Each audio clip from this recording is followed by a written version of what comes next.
नमस्कार, ये आकाशवाणी पटना है। अब आप खालिद रशीद से प्रादेशिक समाचार सुनिए। पहले मुख्य समाचार। प्रधानमंत्री नरेंद्र मोदी ने पीएम गरीब कल्याण अन्न योजना का विस्तार 30 नवंबर तक करने की घोषणा की। 80 करोड़ से अधिक लोगों को हर महीने 5 किलो मुफ्त अनाज और 1 किलो चना दिया जाएगा। देश भर में अनलॉक के दूसरे चरण में पूरे जुलाई माह के दौरान स्कूल, कॉलेज, सिनेमाघर और जिम बंद रहेंगे। और बिहार में कोविड-19 महामारी से मरने वालों की संख्या बढ़कर 68 हुई। अब समाचार विस्तार से। प्रधानमंत्री नरेंद्र मोदी ने गरीब परिवारों के लिए पीएम गरीब कल्याण अन्न योजना का इस वर्ष 30 नवंबर तक विस्तार करने की घोषणा की है। देशव्यापी कोविड-19 लॉकडाउन के 5वें चरण के अंतिम दिन आज राष्ट्र के नाम अपने संबोधन में श्री मोदी ने इसकी घोषणा की। श्री मोदी ने कहा कि गरीब कल्याण अन्न योजना के विस्तार में 90,000 करोड़ रुपए खर्च होंगे, जिससे गरीब कल्याण की इस महत्वाकांक्षी योजना पर कुल खर्च बढ़कर लगभग 1.5 लाख करोड़ रुपए हो जाएगा। प्रधानमंत्री गरीब कल्याण अन्न योजना का विस्तार अब दिवाली और छठ पूजा तक यानी नवंबर महीने के आखिर तक कर दिया जाएगा। यानी 80 करोड़ लोगों को मुफ्त अनाज देने वाली ये योजना अब जुलाई, अगस्त, सितंबर, अक्टूबर, नवंबर में भी लागू रहेगी। 80 करोड़ से ज्यादा गरीब भाई बहनों को हर महीने परिवार के हर सदस्य को 5 किलो गेहूं या 5 किलो चावल मुफ्त मुहैया कराया जाएगा और साथ ही 1 किलो चना भी मुफ्त दिया जाएगा। प्रधानमंत्री ने लॉकडाउन के दौरान बेरोजगार हुए लोगों के लिए शुरू गरीब कल्याण बेरोजगार अभियान का उल्लेख करते हुए कहा कि इसके तहत तेज गति से काम शुरू हो गया है। उन्होंने कहा कि सरकार इस पर 50,000 करोड़ रुपए खर्च करेगी। लॉकडाउन होते ही सरकार प्रधानमंत्री गरीब कल्याण योजना लेकर आई। इस योजना के तहत गरीबों के लिए 2.25 लाख करोड़ रुपए का पैकेज दिया गया। साथियों, बीते 3 महीनों में 20 करोड़ गरीब परिवारों के जनधन खातों में सीधे 31,000 करोड़ रुपया जमा करवाए गए हैं। इस दौरान 9 करोड़ से अधिक किसानों के बैंक खातों में 18,000 करोड़ रुपए जमा हुए हैं। इसके साथ ही गांवों में श्रमिकों को रोजगार देने के लिए प्रधानमंत्री गरीब कल्याण रोजगार अभियान तेज गति से आरंभ कर दिया गया है। प्रधानमंत्री ने कहा कि एक राष्ट्र एक राशन योजना से सबसे अधिक लाभ प्रवासी कामगारों को होगा, जिन्हें कामकाज या अन्य कारणों से अपने राज्य से बाहर पलायन करना पड़ता है। अब पूरे भारत के लिए एक राशन कार्ड की व्यवस्था भी हो रही है, यानी एक राष्ट्र एक ration card, one nation one ration card. इसका सबसे बड़ा लाभ उन गरीब साथियों को मिलेगा जो रोजगार या दूसरी आवश्यकताओं के लिए अपना गांव छोड़ करके कहीं और जाते हैं। प्रधानमंत्री ने कल से शुरू हो रहे अनलॉक के दूसरे चरण में कोविड-19 को लेकर अधिक सतर्कता बरतने की अपील की है। जब से देश में अनलॉक 1 हुआ है, व्यक्तिगत और सामाजिक व्यवहार में लापरवाही जरा बढ़ती ही चली जा रही है। पहले हम मास्क को लेकर, 2 गज की दूरी को लेकर, 20 सेकंड तक दिन में कई बार हाथ धोने को लेकर बहुत सतर्क थे, लेकिन आज जब हमें ज्यादा सतर्कता की जरूरत है तो लापरवाही बढ़ना बहुत ही चिंता का कारण है। प्रधानमंत्री ने कहा कि हमें आर्थिक गतिविधियों में और तेजी लाना है और आत्मनिर्भर भारत का निर्माण करना है। इसलिए स्थानीय उत्पादों को बढ़ावा देने की जरूरत है। हम सारी एहतियात बरतते हुए इकोनॉमिक एक्टिविटीज को और आगे बढ़ाएंगे। हम आत्मनिर्भर भारत के लिए दिन रात एक करेंगे। हम सब लोकल के लिए वोकल होंगे। इसी संकल्प के साथ हम 130 करोड़ देशवासियों को मिलजुल करके संकल्प के साथ काम भी करना है, आगे भी बढ़ना है।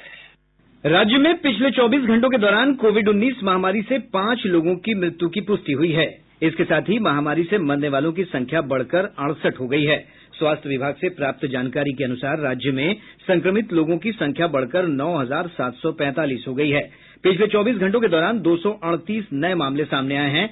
सबसे अधिक 17 पॉजिटिव मामले पटना जिले में पाये गये। पटना जिले के पालीगंज में एक विवाह समारोह में बड़ी लापरवाही भी सामने आई है। शादी समारोह में शामिल 100 से अधिक लोग संक्रमित पाये गये। संक्रमण के कारण दूल्हे की मौत हो गई, जबकि अन्य का इलाज चल रहा है। क्षेत्र में विशेष सतर्कता बरती जा रही है। प्रशासन स्थिति पर नजर रखे हुए है। इधर महामारी फैलने के बाद पटना में राज्य की सबसे बड़ी दवा मंडी गोविंद मित्रा रोड को आज से 2 जुलाई तक बंद कर दिया गया है। स्वास्थ्य विभाग के सचिव लोकेश कुमार सिंह ने बताया कि राज्य में 1025 कंटेनमेंट जोन हैं। इन क्षेत्रों में संक्रमण का पता लगाने के लिए घर घर सर्वे किया जा रहा है और लोगों के संपर्क का पता लगाया जा रहा है। उन्होंने बताया कि अभी पूरे राज्य में 2132 लोगों का इलाज चल रहा है, जबकि 7,544 लोग स्वस्थ हो चुके हैं। सचिव ने बताया कि राज्य में स्वस्थ होने की दर राष्ट्रीय औसत से अधिक है। उन्होंने कहा कि 77% लोग स्वस्थ होने के बाद अस्पताल से घर जा चुके हैं। इधर शेखपुरा जिला प्रशासन ने बिना मास्क बाजार में घूमने वाले लोगों के खिलाफ अभियान शुरू किया है। ऐसे दुकानदारों और बिना मास्क खरीदारी करने निकले लोगों की भी धरपकड़ की जा रही है। शेखपुरा और बरबीघा में उल्लंघन करने वालों से 300 रुपए का जुर्माना वसूला गया। बक्सर जिले में भी कई इलाकों में बिना मास्क के घूमने वाले लोगों से जुर्माना वसूला गया। इधर अनलॉक के पहले चरण में 1 जून से अब तक स्वास्थ्य मंत्रालय के दिशा निर्देशों का उल्लंघन करने वाले 66 लोगों को गिरफ्तार किया गया है। ऐसे लोगों से लगभग 5.25 करोड़ रुपए अर्थदंड की वसूली की गई है। पुलिस मुख्यालय से प्राप्त जानकारी के अनुसार इस अवधि में 22,000 से अधिक वाहनों को जब्त किया गया।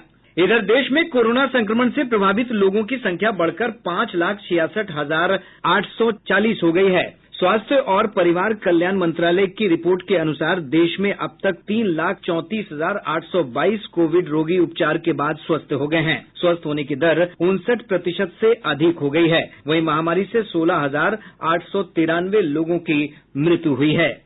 भारत के औषधि महानियंत्रक ने देश में विकसित कोविड-19 के पहले टीके को कोवैक्सिन का मानव परीक्षण करने की अनुमति दे दी है। निजी क्षेत्र की कंपनी ने इस टीके का विकास भारतीय आयुर्विज्ञान अनुसंधान परिषद के साथ मिलकर किया है। लोगों पर इस टीके का परीक्षण 2 चरणों में होगा और ये अगले महीने शुरू होगा। ये टीका अब तक किए गए परीक्षणों में सफल रहा है। प्रादेशिक समाचार आप आकाशवाणी पटना से सुन रहे हैं। केंद्र सरकार ने लॉकडाउन खोलने के दूसरे चरण अनलॉक 2 के लिए नए दिशा निर्देश जारी करते हुए संक्रमण क्षेत्र से बाहर के क्षेत्रों में और अधिक छूट की अनुमति दी है। नए दिशा निर्देश कल से प्रभावी होंगे और इनमें कई कार्य चरणबद्ध ढंग से दोबारा शुरू करने की बात कही गई है। हमारे संवाददाता ने बताया कि इसके अनुसार संक्रमण वाले क्षेत्रों में पूर्णबंदी को 31 जुलाई तक कड़ाई से लागू किया जाएगा। अनलॉक 2 के लिए जारी किए गए दिशा निर्देशों के अनुसार राज्य और केंद्र शासित प्रदेश परिस्थितियों का आकलन कर कंटेनमेंट जोन के बाहर कुछ गतिविधियों पर जरूरत के अनुसार प्रतिबंध लगा सकते हैं। हालांकि राज्यों के अंदर और बाहर लोगों के आवागमन और वस्तुओं के आवाजाही पर कोई प्रतिबंध नहीं होगा। इस तरह की गतिविधियों के लिए किसी तरह की अनुमति या ई परमिट की जरूरत नहीं होगी। इसके अलावा कोविड-19 के प्रबंधन के संबंध में जारी किए गए दिशा निर्देश का अनुपालन जारी रहेगा ताकि सामाजिक दूरी सुनिश्चित हो सके। दुकानों में ग्राहकों के बीच सामाजिक दूरी का पालन सुनिश्चित करना होगा। राष्ट्रीय दिशा निर्देशों के प्रभावी क्रियान्वयन की निगरानी गृह मंत्रालय द्वारा की जाएगी। वहीं 65 वर्ष से ऊपर के आयु के लोगों, अन्य बीमारियों से ग्रसित व्यक्तियों, गर्भवती महिलाओं और 10 वर्ष से कम आयु के बच्चों को स्वास्थ्य और आवश्यक जरूरतों के अलावा घरों से बाहर नहीं निकलने की सलाह दी गई है। साथ ही आरोग्य सेतु ऐप के प्रयोग को प्रोत्साहित करने की भी बात कही गई है। सुपर्णा सैकिया के साथ आनंद कुमार, आकाशवाणी समाचार, दिल्ली। गृह मंत्रालय ने कहा है कि cinema hall, gym, swimming pool, मनोरंजन पार्क, थिएटर, बार, सभागार, असेंबली हॉल और ऐसी अन्य जगहें बंद रहेंगी। सामाजिक, राजनीतिक, मनोरंजन, खेलकूद, शैक्षिक, सांस्कृतिक और धार्मिक तथा अधिक भीड़-भाड़ वाले अन्य आयोजनों की अनुमति नहीं होगी। मंत्रालय ने कहा है कि भविष्य में इन्हें खोलने का निर्णय स्थिति का आकलन करने के बाद लिया जाएगा। संक्रमण क्षेत्र से बाहर के क्षेत्रों में शेष सभी कार्य किए जा सकेंगे। स्कूलों, कॉलेजों और कोचिंग संस्थानों को जुलाई महीने में भी बंद रखने का निर्णय लिया गया है। अब कर्फ्यू रात 10 बजे से सुबह 5 बजे तक के लिए लागू होगा। जिन औद्योगिक इकाइयों में शिफ्टों में काम होता है उनके लिए भी रात्रिकालीन कर्फ्यू में ढील दी गई है। प्रदेश के अधिकतर भागों में दक्षिण पश्चिम मानसून के सक्रिय होने के कारण मध्यम से भारी बारिश हो रही है। मौसम विभाग से प्राप्त जानकारी के अनुसार मुजफ्फरपुर, जहानाबाद, पूर्वी चंपारण, वैशाली, पटना और भोजपुर जिले में कई स्थानों पर अच्छी बारिश हुई है। सबसे अधिक 80 मिलीमीटर बारिश मुजफ्फरपुर जिले के रेवा घाट में दर्ज की गयी। मौसम विज्ञान केंद्र पटना के वैज्ञानिक संदीप कुमार ने बताया कि राज्य के अधिकांश हिस्सों में सामान्य से अधिक वर्षा हुई है। कटिहार जिला को छोड़ के राज्य के अधिकांश जिलों में सामान्य से अधिक वर्षा हुई। 1 जून से 30 जून तक बिहार में सामान्य से 82% अधिक वर्षा हुई। अगले 12 से 24 घंटों में राज्य के अनेक स्थानों पर वज्रपात के साथ बिजली चमकने की संभावना है। साथ ही साथ राज्य के उत्तर मध्य एवं उत्तर पश्चिम भाग के 1 या 2 जगहों पर भारी वर्षा की भी संभावना है। सारण जिले के अलग अलग थाना क्षेत्र में आज बारिश के साथ हुए वज्रपात की घटना में 2 महिला समेत 5 लोगों की मौत हो गई तथा 2 अन्य महिला झुलस गईं। वहीं लखीसराय जिले के हलसी थाना क्षेत्र में वज्रपात से झुलसकर एक युवक की मौत हो गई। मौसम विभाग ने अगले 2 से 3 घंटों के दौरान मुजफ्फरपुर, सीतामढ़ी और दरभंगा जिले के कुछ हिस्सों में गरज के साथ बारिश की चेतावनी जारी की है। विभाग ने इस दौरान कई स्थानों पर वज्रपात की आशंका को लेकर भी सतर्क किया है। प्रदेश में गंगा, गंडक, कोसी, महानंदा, बागमती, कमला बलान सहित प्रदेश की प्रमुख नदियों के जलस्तर में बढ़ोतरी का सिलसिला जारी है। इन नदियों के जलग्रहण क्षेत्रों में लगातार बारिश से कई नदियां खतरे के निशान को पार कर गई हैं। अररिया, कटिहार, पश्चिम चंपारण, मुजफ्फरपुर, सीतामढ़ी और मधुबनी जिले में नदियों के जलस्तर बढ़ने से कई क्षेत्रों में बाढ़ का खतरा मंडराने लगा है। केंद्रीय जल आयोग से प्राप्त जानकारी के अनुसार कमला बलान का जलस्तर मधुबनी जिले के झंझारपुर में खतरे के निशान से ऊपर दर्ज किया गया। वहीं बागमती नदी का जलस्तर सीतामढ़ी जिले के ढेंग ब्रिज और मुजफ्फरपुर के बेनीबाद में लगातार खतरे के निशान से ऊपर बना हुआ है। घाघरा नदी सीवान जिले के दरौली में खतरे के निशान के आसपास बह रही है। इधर कटिहार से हमारे संवाददाता ने बताया कि महानंदा नदी के जलस्तर में बढ़ोतरी से बहरखाल और झौआ के पास तटबंधों पर दबाव बढ़ने लगा है। जिले के कदवा, बलरामपुर, आजमनगर, बारसोई और प्राणपुर प्रखंड के कई पंचायतों के निचले इलाकों में बाढ़ का पानी फैल गया है। वहीं वाल्मीकिनगर गंडक बैराज से पानी छोड़े जाने के बाद पश्चिम चंपारण जिले के कई निचले इलाकों में बाढ़ का खतरा मंडराने लगा है। अररिया जिले से हमारे संवाददाता ने बताया कि जिले के सिकटी, पलासी, फारबिसगंज और अररिया प्रखंड के 1 दर्जन से अधिक पंचायतों में बाढ़ का पानी फैल गया है। जिले में परमान और बकरा नदियों का जलस्तर तेजी से बढ़ रहा है। केंद्रीय सिपाही चयन बोर्ड ने 3, 6 और 15 जुलाई को राज्य में होने वाली सिपाही बहाली दक्षता परीक्षा को कोरोना महामारी संक्रमण के कारण स्थगित कर दिया है। ट्रेनों का परिचालन नहीं होने के कारण यह निर्णय लिया गया है। बेगूसराय जिले में निगरानी जांच ब्यूरो ने बरौनी प्रखंड के अमीन सुरेंद्र प्रसाद सिन्हा को 10,000 रुपए घूस लेते हुए रंगे हाथ गिरफ्तार कर लिया। गिरफ्तार अमीन एक जमीन की सर्वे और मापी के लिए घूस ले रहा था। बिहार विधान परिषद के नवनिर्वाचित सभी 9 पार्षदों को कल शपथ दिलाई जाएगी। परिषद के कार्यकारी सभापति अवधेश नारायण सिंह इन सदस्यों को शपथ दिलाएंगे। जदयू और राष्ट्रीय जनता दल के 3-3, भाजपा के 2 और कांग्रेस के 1 प्रत्याशी निर्वाचित घोषित किए गए थे। और अब अंत में मुख्य समाचार एक बार फिर।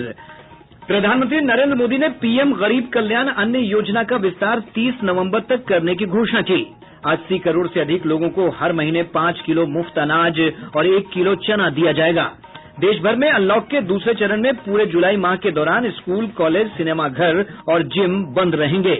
और बिहार में कोविड-19 महामारी से मरने वालों की संख्या बढ़कर 68 हुई। इसके साथ ही आकाशवाणी पटना से प्रसारित प्रादेशिक समाचार का ये अंक समाप्त हुआ। घर में रहिए, सुरक्षित रहिए और सुनते रहिए आकाशवाणी।